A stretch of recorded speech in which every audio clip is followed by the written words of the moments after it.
안녕하세요. 김태훈의 현명한 투자자 방송 시작하겠습니다.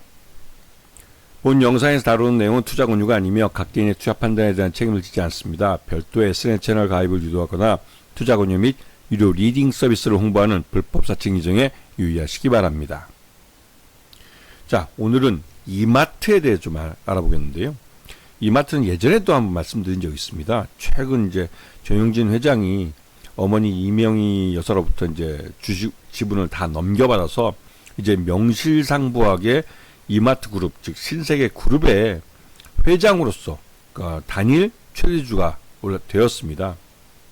근데 이 단일 최대주가 되는 시기가 이 신세계 그러니까 이마트가 진짜 그 적자를 내는 2년 연속 적자를 내는 시기에 이런 어려운 시기에 정용진 회장이 단일 최대 주주에 올랐죠. 근데 이거는 거꾸로 말하면 이 주가가 가장 쌀 때 경영권 승계가 이루어졌다는 겁니다. 예전부터 말씀드렸지만 재벌 오너일가의 경영권 승계가 이루어지고 있는 과정에서는 주식을 사는 게 아니라고 여러 번 말씀을 드렸습니다. 요번 같은 경우는 대표적인 사례가 될 텐데요. 이 정용진 회장이 어머니 이명희 회장으로부터 작년 그리고 올 연초까지 해서 이마트 지분을 모두 넘겨받았습니다. 마지막에 이제 10% 지분을 넘겨받는 건 아들이 엄마의 지분을 돈을 주고 사는 형식을 빌렸죠. 그러면서 이 딜이 딱 마무리된 다음날 한 이틀 전부터 이러한 정보가 샜는지 먼저 기관 투자가들이 대거 순매수가 나오긴 했는데요. 이 최대주 간의 경영권 승계와 함께 주식 거래가 완전히 마무리되면 그때부터 주가가 쌀 이유가 없는 것이죠. 단일 최대주가 된 정용진 회장 같은 경우는 주식을 담보로 제공하든지 여러 가지 활용할 수 있는, 그러기 위해서는 주가가 높을수록 오너일가에게 유리한 겁니다.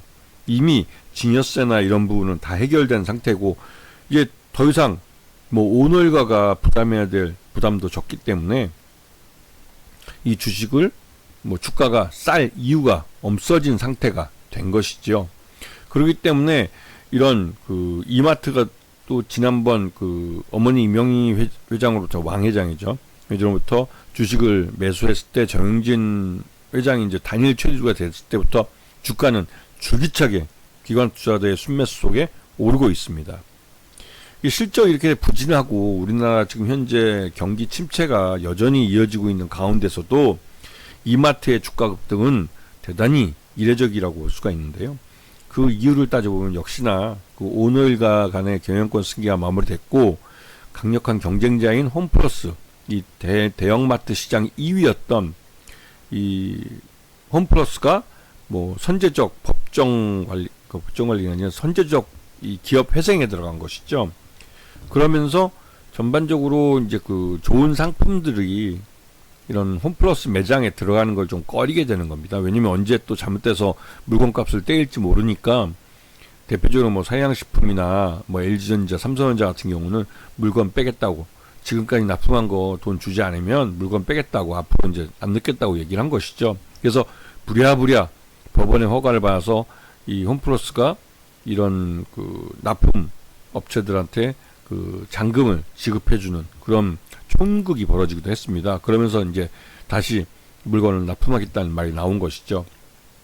그렇기 때문에 지금 이마트의 사례에서 볼 수 있듯이 재벌 오너일가의 경영권 승계 과정에서는 주식을 사는 게 아니고 이러한 경영권 승계가 마무리된 이후에는 묻지도 따지지도 않고 주식을 사야 하는 것이죠.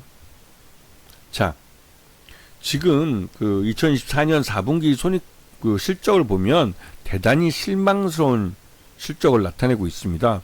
그런데 거꾸로 보면 이러한 대단히 실망스러운 실적에 의해서 주가가 많이 흘러내린 것이죠. 그런데 우린 그런 말을 합니다. 이게 대형마트가 독과점 시장이기 때문에 이마트, 롯데마트, 그다음에 홈플러스 이 3자가 거의 독과점을 하고 있는 시장에서 이런 이마트라는 대형마트가 적자를 내는 게 대단히 어렵다고 했는데 그 어려운 걸 이마트가 해낸 것이죠. 그렇게 해낸 것은 어머니 회장 때 이명희 회장, 그 왕 회장이죠. 왕 회장 시기에 있었던 부실들을 모두 한꺼번에 회계에 반영하면서 이제 말 그대로 정용진 회장에게 물려줬을 때는 이 이마트 자체가 굉장히 클린 컴퍼니가 되어버린 겁니다. 그래서 그 계열사, 그 할인점이나 트레이더스 전문점, 뭐 에브리데이 다 따져봤을 때 이 할인점, 대형마트라고 부르는 사업부가 약해지면서 전반적으로 실적이 나빠진 거였는데요. 하지만 그리고 그 외 다른 계열사들 보면 그래도 커피 쪽, 이 우리가 이제 그 뭐냐 그 하여튼 인수한 그 커피, 그 갑자기 스타벅스 쪽은 그래도 나름대로 좀 성장을 계속했지만 그 외 나머지 부분들은 대부분 다 좀 어려운 시기를 보내고 있습니다. 자, 그리고 이 대형마트 같은 경우도 할인점은 국내에선 줄이고 있고 해외에선 늘려가고 있는데요. 이게 이제 국내 경기가 침체하고 있기 때문에 국내 쪽은 굉장히 어렵다는 걸 알 수가 있죠. 그리고 지금 그 롯데마트 같은 경우도 이 대형마트 수를 줄이고 있습니다. 그리고 홈플러스도 이제 그 MBK 파트너스가 인수한 이후에 대형마트를 줄이고 있죠, 숫자를. 거기에 비해서 이마트는 완만히 지금 줄이고 있는 상황입니다. 그리고 이마트가 그 정용진 회장이 이제 부회장으로 있으면서 여러 가지 신규 사업들을 도전을 했는데 그때마다 삐에로 쇼핑이나 무슨 그 이런 제주 소주 같은 것들도 그렇고 그 실패한 것들이 많아요. 실패했다는 건 말 그대로 이제 그 시장에서 수익을 못 내고 손실만 보다가 결국은 사업을 접은 걸 말하는 것이죠. 그러다 보니 이러한 어떻게 보면 그 연습 게임이랄까요? 이런 사업을 여러 가지 테스트하면서 손해본 게 꽤 되죠. 이러다 보니 또 그 실적도 나빠지고 그러한 부분들이 결국은 주가를 끌어내린 이유가 되기도 한 겁니다. 그래서 지금 정용진 회장 같은 경우는 어머니로부터 주식을 물려받아서 28.56% 단일 최대주가 됐습니다. 그래서 이걸 보시면 이명희 회장이 갖고 있던 마지막까지 지분 10% 278만여 주를 시간 외에 매매를 통해서 2월 13일 날 아들인 그 정용진 회장에게 매각을 한 것이죠. 517만 주 갖고 있고 278만 주가 추가적으로 더해지면서 796만 주가 된 겁니다. 그래서 이제 전체 한 28% 정도 지분을 갖게 된 거죠. 28.56%가 된 겁니다. 네. 자, 그리고 그래서 이걸 보시게 되면 지난번 이명희 총괄회장이 그 자식들에게 이 18.56%씩 지분을 그 양쪽에다가 이렇게 증여를 했죠. 증여를 하고 그리고 요번에 마지막으로 이 정용진 회장은 어머니가 갖고 있던 이마트 10% 지분을 그 돈 주고 산 겁니다. 시간의 거래로. 그러면서 이마트 쪽, 이쪽 사업부는 그 정용진 회장이 가져가고 그다음에 그 여동생인 정유경 회장은 이 신세계 백화점 쪽을 가져가게 되는 이 경영권 승계 구도가 완성이 되고 또 경영권 승계가 끝이 난 겁니다. 이제는 이 오너 일가에 의해서 주가가 인위적으로 할인되는 그런 일은 없겠죠. 이제는 주가가 무조건 비싸야 오너 이익과 이 부합하는 겁니다. 그렇기 때문에 어떻게든 주가를 끌어올리기 위해서 실적도 악착같이 열심히 해서 실적도 좋게 만들 가능성이 크고 그리고 또 여러 가지 호재성 재료들을 많이 내놓을 가능성이 높은 것이죠. 그래서 지금 현재 2025년에 뭐 대형마트도 새로 오픈을 하고 뭐 이런 스타벅스나 이런 쪽에서 수익을 많이 내려고 하고 기존 그 온라인 마켓인 SSG나 G마켓 쪽에서도 또 그 나름대로 실적을 좀 좋게 내기 위한 노력들을 할 예정이고요. 그리고 지금 보면 이 신세계는 가장 큰 리스크가 신세계 건설입니다. 신세계 건설이 이 그룹 내 일감, 즉 이제 이 대형마트 출점이나 이런 것들이 줄어들면서 이 그룹 내 일감이 줄어들어서 그룹 외에 뭐 대구의 아파트를 진다든가 이런 사업 쪽에 그 뛰어들었다가 여기서 미분양 주택이 많이 발생했어요. 그런 것 때문에 신세계건설이 굉장히 어려움을 겪었는데요. 그나마도 이 신세계 프로퍼티 해가지고 이쪽에 이제 스타필드라는 브랜드로 이 상업용 이런 그 쇼핑몰이죠. 쇼핑몰 사업에서 나름대로 그 성공을 보이고 있고 이런 면이 좀 그래도 건설 쪽에서는 하나의 음과 양이 되고 있는데요. 하지만 이제 신세계 건설에 대한 이 리스크를 좀 줄여야 될 필요는 있습니다. 이에 대해서 이제 앞으로 조영진 회장이 어떻게 대응할지를 좀 지켜봐야 될 것 같고요. 이 부분이 그러니까 이마트 이 그룹의 주가의 발목을 잡는 가장 큰 요인이 되고 있고, 이 부분이 잘 해결이 되면 신세계, 그러니까 이마트하고 신세계는 이렇게 주가가 쌀 이유가 더더욱 없어지는 거죠. 근데 여기다가 아까 말씀드린 홈플러스가 기업회생 절차를 돌입하면서 이게 대형마트 경쟁자 2위였는데 이게 이제 꼬꾸라지다시피 한 거죠. 그리고 MBK 파트너스가 여기 인수해가지고 여러 가지 불미스러운 뉴스들이 많이 나오면서 사람들이 홈플러스를 좀 피하기 시작한 겁니다. 또 물건도 없고. 그러니까 물론 이 엊그저께 이제 그 한 4천억인가 되는 돈을 또 이제 회사가 이제 홈플러스가 갖고 있는 한 5천억 정도 되는 현금 중에 한 4천억 정도를 풀어서 기존에 이 잔금을 못 받았던 그런 업체들한테 돈을 지급을 해줬죠.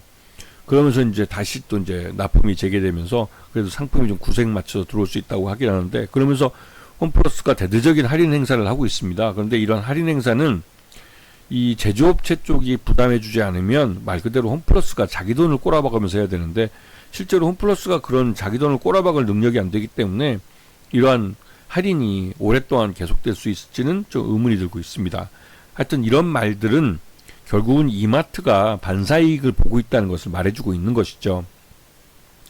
그래서 지금 보시게 되면 그 최근 들어서 지난 12일 날 경영권 승계가 완전히 이루어졌고, 그 전날부터 시작해서 국내 기관 투자들은 계속 지금 이마트를 사들이고 있습니다. 그도 그럴 것이 앞에서 말씀드렸지만 이 경영권 승계가 완전히 끝났기 때문에 주가가 쌀 이유가 없어진 것이죠. 네. 그리고 지금 보시게 되면 지난 12일 이후로 주가는 계속 우상향하고 있고, 이 말뜻은 어머니로부터 주식을 살 때도 굉장히 좀 지금 현재 주가보다 굉장히 높은 8만 원대 가격으로 샀기 때문에 어떻게 보면 이마트는 자기 기업 가치를 주가에 다시 새롭게 이제 반영을 하는 정상적인, 지금까지 주가가 비정상적이었다면 이제는 기업 실적과 기업의 이런 자산 가치나 이런 것들을 다 부담하면서, 그러니까 반영을 하면서 자기 자리를 찾아가는 그런 과정이라고 할 수가 있는 것이죠. 그런 면에서 이마트는 여전히 메리트가 있는 종목입니다. 왜냐면 이거 몇 년 전까지만 해도 30몇만 원 했던 종목이에요. 그런데 이게 지금 그 경영권 승계 와중에 주가가 지금 지난번 54,800원, 지난 2024년 6월 27일 날 54,800원까지 폭락을 했었죠.